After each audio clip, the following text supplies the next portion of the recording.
Salutations everybody, it is Matty here today, sitting down to talk to all of you about Starfield, of course. It's the month of August. Naturally, we're going to have a ton to discuss as we get closer and closer to that early access release date of September 1st. It's unbelievable that we are now under 1 month until Starfield is out. You know, following it from a trademark to where we are today, it's incredible to see. But nonetheless, ladies and gentlemen, because we're so close to launch, we have a number of updates. Things like Starfield being an Xbox Play Anywhere title, or Gamescom later this month. And what that means for Starfield is something that may worry parts of the community. We'll revisit an older discussion we had quite recently on why maybe some people are valid in their concerns, but why some people need to just chill out a little bit. And then we're going to get into the Jamie Mallory dev blog post that happened over on Bethesda Net, where we have a couple of new details that I just wanted to get into. So ladies and gentlemen, if you're new here and you're into Starfield, anything from news and updates to anticipated reviews, you're in the right place. Consider subscribing. And with that,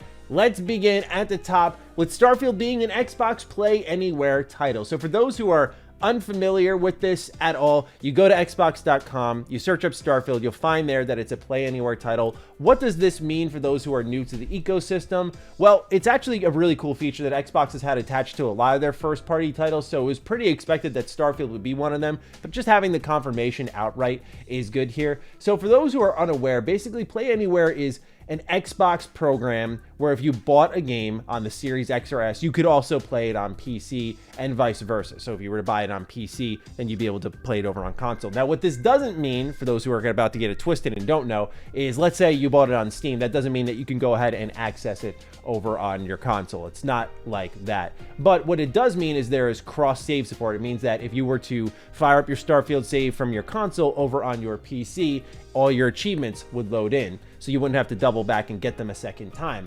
Not only is that great, but for those who are out there playing on console to start things off, when you move over to PC and you have your character there, modding, right? So you're not going to lose your character when you want to make that modded file. So there's a lot of benefits here to Xbox Play Anywhere. And of course, now with the Asus ROG Ally and its support of Game Pass, this is even better for you because now you can play on the go if you would so desire. I mean, right now we don't know if Starfield is a supported title, but I'm going to assume it will at least run to some degree.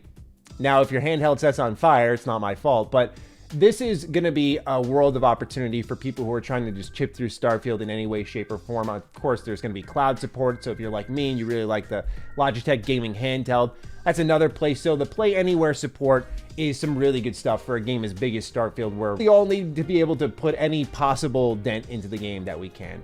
So that's what's going on with that. A pretty simple one here, but Gamescom is where things really heat up. So Gamescom is later this month, August 23rd to the 27th, and Xbox is having what they're calling their largest Gamescom yet there.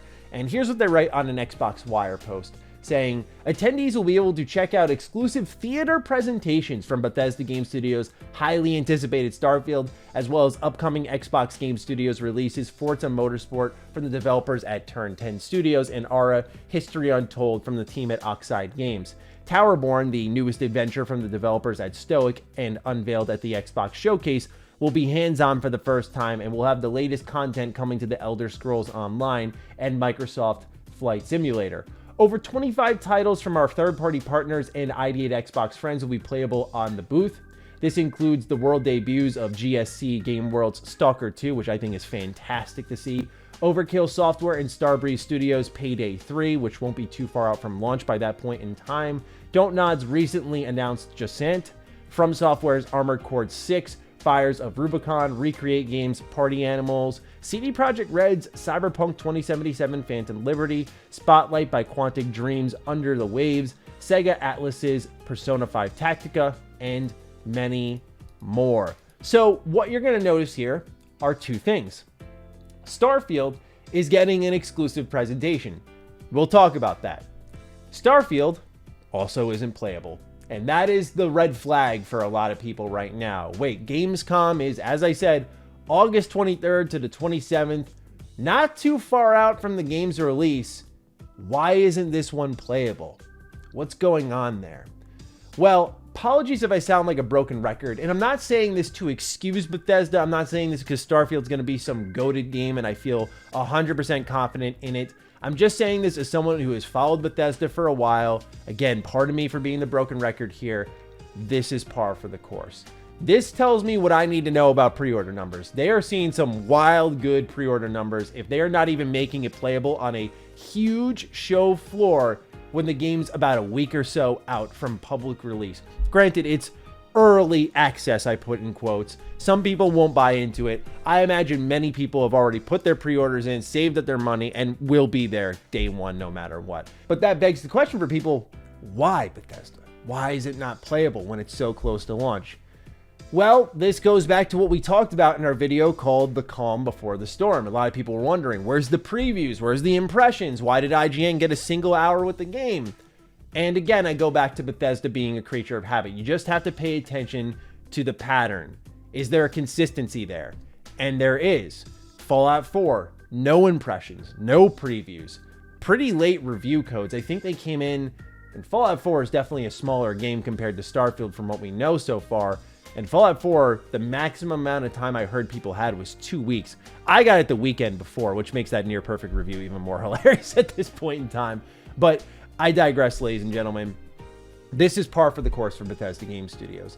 They just, when they have what they think is a winner, they guard it closely and protect from spoilers. And I get it, but at the same time, I feel like it's not honoring the fact that, you know, you're just coming off of Fallout 76. I feel like some vote of confidence somewhere would go a long way beyond IGN saying, yeah, I saw gravity turn on and off in a ship for 30 seconds. Like, it felt like what IGN and Ryan McCaffrey did was just like the beginning of what would be eventually much more impressions and previews, but it wasn't. And so, again, it just feels so well guarded that it's starting to tip people off the wrong way, especially because nowadays, when you see developers being cagey, it means disaster. And it very well could be that. Let's be quite honest with ourselves. Right now, no word about previews, no word about reviews. And my prediction, I just made this on Defining Duke, is I don't think we're going to get more than a week with Starfield as reviewers. I look at Baldur's Gate 3, a game I just covered here on the channel. Highly anticipated game, seeing record pre-order numbers for Larian Studios. Review codes came out Sunday, embargo was on a Thursday. You didn't have much time for a game that big, so they want to rush your impressions, rush your reviews, capitalize on the hype, and increase sales. I don't say all this to tell you all, it's okay what Bethesda's doing, we love this stuff. It's just to say that when these companies smell success, they view myself and even press as marketing tools, where if their game needs a little bit of a bump and they want to create interest and pre-orders and all that stuff, they'll let us check the game out. Now, most of the viewers, I'd like to imagine, are educated gamers who aren't going to fire off their pre-orders right away. They want to see, you know, check the temperature, right? Dip their toe in the pool, see if it's worth their time. And then when reviews come out, that's when things start to pop off. And Bethesda's weird with that type of stuff because, for example, they had that old review policy where everyone thought Doom was going to be a travesty. Remember Doom 2016? Oh no, they're not giving us review codes at all. And guess what? Oh no, the embargo is after the game's launch. Absolutely a red flag. And guess what? Doom was one of the best shooters ever made. So that's what's weird about Bethesda. They do these very strange things that sound the alarms for any other company, but then Bethesda at times will deliver under those circumstances, and it makes things very uneven. My read of the situation here with Starfield not being playable on the Gamescom show floor is that they're just trying not to jeopardize great pre-order numbers. They know the interest is there, the hype is high.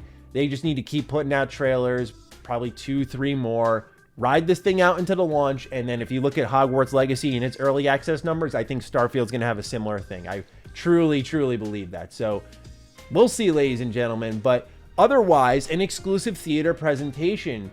What does this exactly mean? Because it's also going to be there for Forza Motorsport and Aura History Untold. I think this guarantees at least a brand new trailer by Gamescom, which would make a lot of sense. I don't know if this means that we're actually going to see more extensive gameplay of Starfield, because I know some people are getting impatient. But the way Bethesda functions, again, going back to Fallout 4, we got to follow the patterns here, is they dropped the whole entire 30-minute E3 presentation, and there was really nothing at all otherwise up until the launch trailer right before Fallout 4 had come out. And now with Starfield, we get an even bigger look at the game. 45 minutes Starfield Direct. You also count last year with 15 minutes-ish of gameplay in 2022. We've seen a lot of Starfield compared to any other BGS game. They technically, and I'm not advocating for it, don't need to show us any more. I would love to see more, but I don't think they need to. But if I were to wager a guess based off what we're going to read here from Jamie Mallory, there is more to be shown off, especially about the shipbuilder, it seems. And there are components about Starfield that Phil Spencer, Todd Howard have said they haven't shown everything off that's in the game. I think this is a good thing, as much as I want to have that, you know, I'd say instant gratification, feeling safe because they provided a trailer, things are okay. I kind of want to have Starfield and more games beyond Starfield be able to say, hey, you know what? We don't need to spoil every mechanic, every quest, every ending just to sell our games. Let's keep some things as surprises. Again, I'm not saying this to defend Bethesda and their very cagey behavior. I'm just trying to be fair with what we know about them and maybe give them the benefit of the doubt here with Starfield, which looks to be a bit of a special game. Famous last words, possibly, we'll see, but nonetheless, we have a new presentation on the way for Starfield, meaning likely a new trailer by Gamescom, and we also have a confirmation that it's not going to be playable on the show floor, which I think, I don't know, I haven't heard anything, but I feel like I'd be so surprised if Bethesda reached out this month and was like, hey, Maddie and other content creators and press, you want to play the game early? I'd be stunned, truly. So that's where my expectations are. Let's move on over to this developer blog post that came out at the end of July with Jamie Mallory. You may know who she is. For those who don't, you may recognize that name from the Starfield Direct, where she made the platypus spaceship, and she's also the sandwich pirate that stole a lot of bologna sandwiches in Starfield. Anyway, a lot of people really love her, and so I'm glad that Bethesda gave her the spotlight. And so we had a couple of interesting answers here that I wanted to just highlight. Overall, you should read the entire thing if you're curious, but I picked out the things that are more relevant in the terms of new details or talking points. So first was a question saying, do you have a favorite project you've worked on? Jamie says one that stands out is Starfield. The level of team collaboration on that project was off the charts, especially when it came to Shipbuilder. We've had an amazing team with some developers who worked on the incredible snap maps in 2016 for Doom, and we've got this massive list of exciting features we're just looking forward to discussing and potentially implementing in the future, but I can't spill all the details here. Just thinking about the possibilities gets my dopamine pumping. So what this says to us is that there's more to the spaceship that we don't know, and that we already have an expansion confirmed for Starfield. And so I imagine this means that it's not just going to be more stories and more planets to explore, but also it seems like they're actually going to be implementing new mechanics to spaceship building. And that would make sense. Think of Fallout 4, think of the settlement building that you'd find in that game. And what did they do with Automaton? Now you can build your own robots, and then in Nuka World, you'd be able to go and take down camps with raiders and so on and so forth. So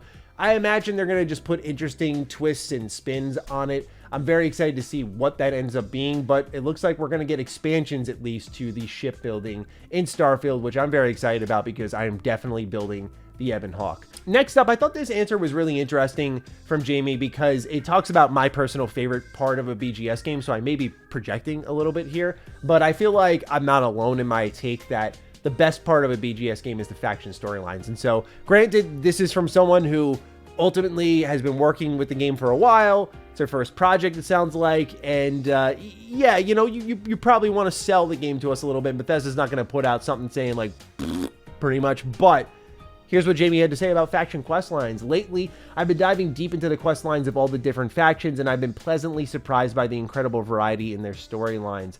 It's like unlocking a treasure trove of captivating narratives that many folks might not even realize exist. While some may rush to the main Golden Path storyline, those intrepid explorers who venture off the beaten path and delve into the faction quests are in for a real treat. The amount of content packed into these faction storylines is truly astonishing. It's like embarking on a grand adventure within an adventure, where every choice you make and every interaction you have shapes the course of the tale.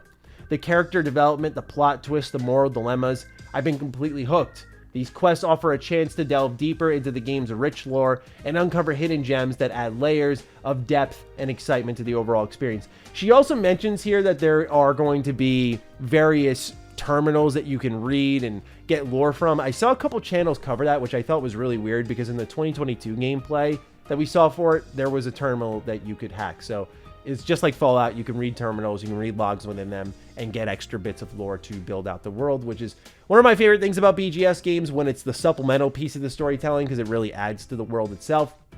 Wrapping up here, Jamie says, so my fellow gamers, I urge you to take a detour from the main storyline and explore the fascinating world of faction quests. Trust me, the rewards are well worth the extra time and effort. Prepare to be enthralled by the intricate storytelling and immersive gameplay that awaits you. It's like unwrapping a surprise gift within the game itself, a gift that will leave you with unforgettable memories and a renewed appreciation for the boundless creativities of game designers and developers. Happy questing. Very powerful words there, but nonetheless, what really got me was not just, hey, I enjoy faction storylines, and I could be overthinking this, I'll explain why, but when she said, where every choice you make and every interaction you have shapes the course of the tale, I didn't know if this meant like what BGS says, which is pretty much you can go in any direction and tackle your story however you want. Not in the way typically RPG fans think about it, like, oh, choice and consequence, variety and outcomes, but more so, I can tackle this faction now or later, and this is my story of how I explored the entire universe of Starfield. However, if it is choice and consequence where you get like diverging quest paths, oh my god, that will make it one of the best ever BGS games. But I'm not holding my breath. This is the one thing with the game that I just, with everything else it's doing, the upgraded engine, the facial animations, the silent protagonist, the improved gameplay, the ship combat, the settlement build. I mean, they just have a lot here going on. And if you added on top of all of that, hey, in these factions we have multiple outcomes, I would lose my god dang mind, man. I don't know if I could handle that. So we'll see, ladies and gentlemen, what ends up happening here. It's something I'm definitely going to be testing rigorously, because if it ends up being true, I mean, it'll make it a goated BGS game. We'll see, though. But nonetheless, these are all your updates on Starfield from Jamie Mallory all the way to Gamescom and an Xbox Play Anywhere title. So I wanted to share it with all of you. And with that, ladies and gentlemen, I look forward to seeing your thoughts down below. So fire away. What do you think of everything I shared today? I'm looking forward to seeing what you have to say. Other than that, be sure to follow me on Twitter, follow me on Instagram. Those links are in the description down below. And a big thank you to all the patrons, all the members who continue to support the heck out of the content here. Stay sexy, stay active. I love you all. Peace.